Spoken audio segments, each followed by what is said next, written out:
The story begins with a somber voiceover, noting that while there are over 8 billion people on Earth, we remain largely indifferent to our impact on the planet.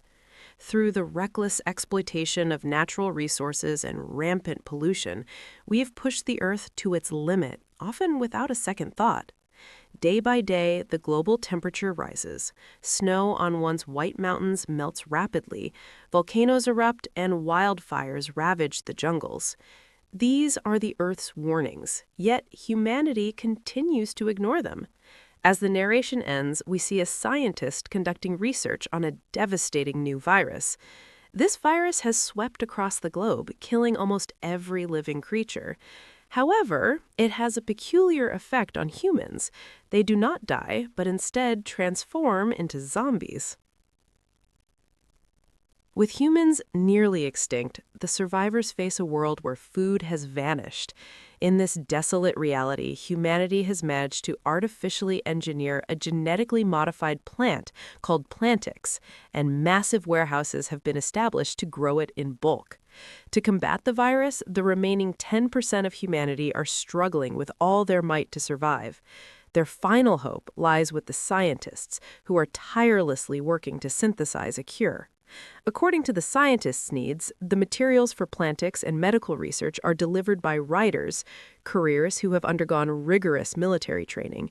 Their job is incredibly dangerous because the Plantix packages they transport are frequently targeted by desperate, hungry people. While fending off these attackers, the riders must risk their lives to ensure the package reaches the scientists. In the meantime, the researchers develop a temporary suppressant called Zipa, which provides a glimmer of hope for saving humanity.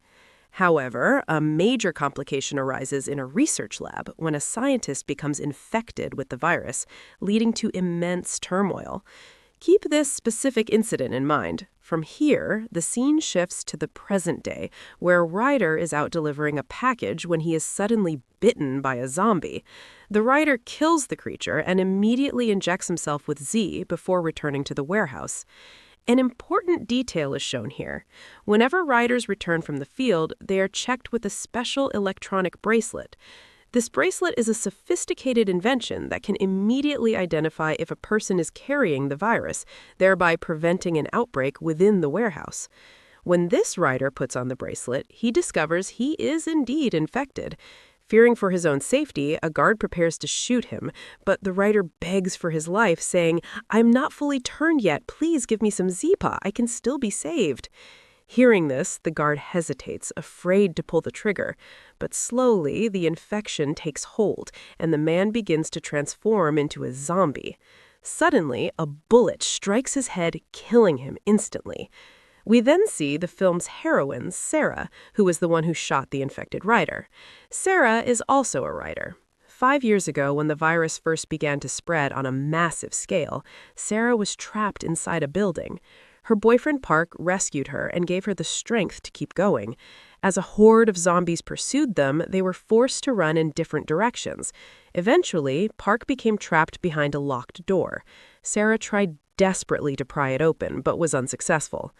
Park looked at her and said, "I promise to stay with you until the very end, but it looks like I won't be able to keep that promise.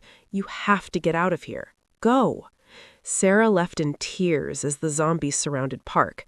The scene then cuts away. Back in the present, Sarah is on a mission to deliver a package with her assistant. Upon arriving at the lab, they find the guards lying dead. The supplies meant for the scientists, Plantix, Zipa, and communication devices are all missing. As they investigate, they notice zombies wandering nearby, but they realize that none of the dead guards were actually killed by zombie bites. This leads them to conclude that someone had actually looted the warehouse first and then intentionally let the zombies inside to cover their tracks. Suddenly, a mysterious man appears behind them and opens fire.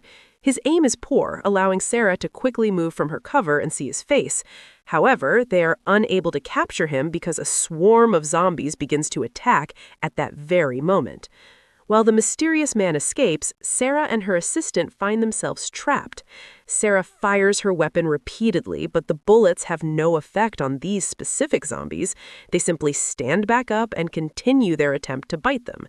Sarah begins slicing through them from left to right while her assistant kills them in a particularly gruesome fashion. Finally, they clear the area and enter the warehouse as per protocol. They put on their bracelets. Both bracelets glow green, signifying they are not infected. However, the assistant appears strangely tense. When Sarah reports to her boss that the warehouse was attacked by a human, the boss sighs and says, "Many other warehouses have been hit in the exact same way. We don't know who is responsible for this sabotage." Sarah then hands him a hard drive she recovered from the site. As a reward for completing her task, the boss gives Sarah a Plantix plant as her salary. In the next scene, we focus on the assistant. It turns out a zombie actually did bite him back at the warehouse. Knowing he would be executed if caught, he secretly stole a dose of Zipa to suppress the infection, so his bracelet would read negative. Meanwhile, the boss examines the hard drive. He finds a recording from the scientist stating that a permanent vaccine can be developed from the contents of package number 1932. Upon seeing this, the boss immediately goes to the storage area for package 1932. Whatever is inside shocks him. He immediately seals the container and prepares to leave. For now, the contents remain a mystery. Later, Sarah is shown practicing her knife-fighting skills. While she is training, a new rider arrives. Sarah reflexively throws a knife near him, which leaves him completely stunned. In an attempt to impress her, the new rider tries to mimic her skills, but his effort is a total failure. Sarah looks at him coldly and says, "You're going to need a lot more practice than that. Do you understand? You better learn fast or your chances of dying out there are going to skyrocket." On the other hand, the assistant is slowly beginning to lose his humanity because the effects of the Zipa are wearing off.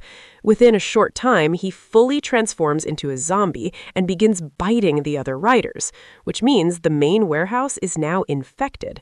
Unaware of the slaughter happening nearby, Sarah is looking at old videos of her and Park, reminiscing about the good times. In one video, they were at a restaurant where Park had fallen asleep.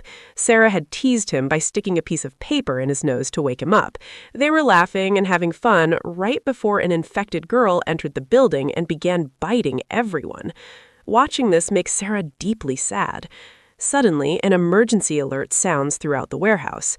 The infection started by the assistant has spread to many people.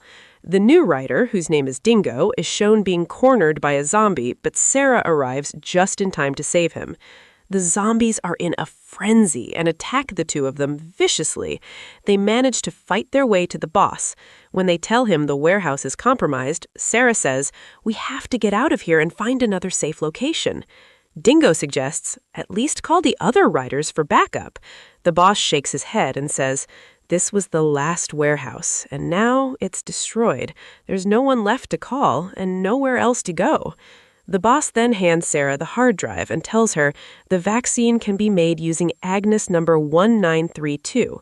The full details are on this drive. It is now your mission to deliver this drive and that package to a scientist's lab. Sarah pleads, "What about you? You have to come with us. This place isn't safe." But the boss reveals a zombie bite on his arm and says, "I'm already infected. Leave me here and get moving."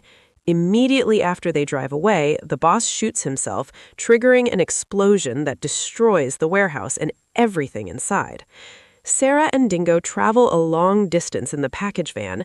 Suddenly, Dingo brings the van to a halt and starts vomiting. Sarah immediately points her gun at him, suspecting he's been infected. Dingo gasps, "It's not an infection. I just get really bad motion sickness. I hate traveling." Sarah doesn't believe him, so he's forced to take off his clothes to show her he has no bite marks.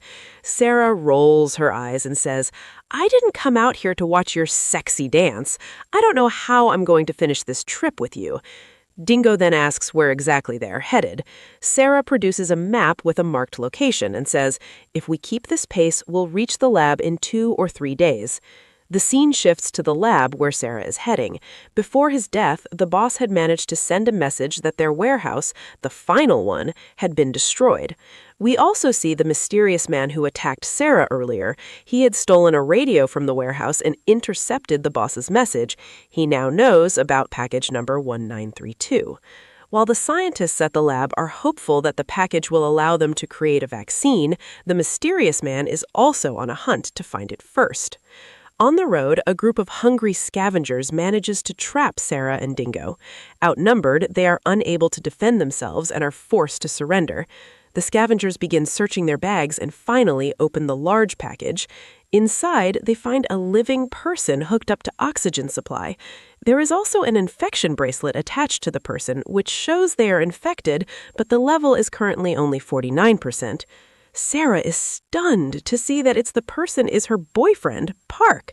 He hadn't died 5 years ago. He had been captured. As soon as the package is opened, the disturbance causes Park's infection level to rise by 1%, reaching 50%. Suddenly, Park's eyes fly open and begins brutally beating the scavengers. Sarah is in shock. Because the infection is exactly at 50%, only one of Park's eyes has turned red,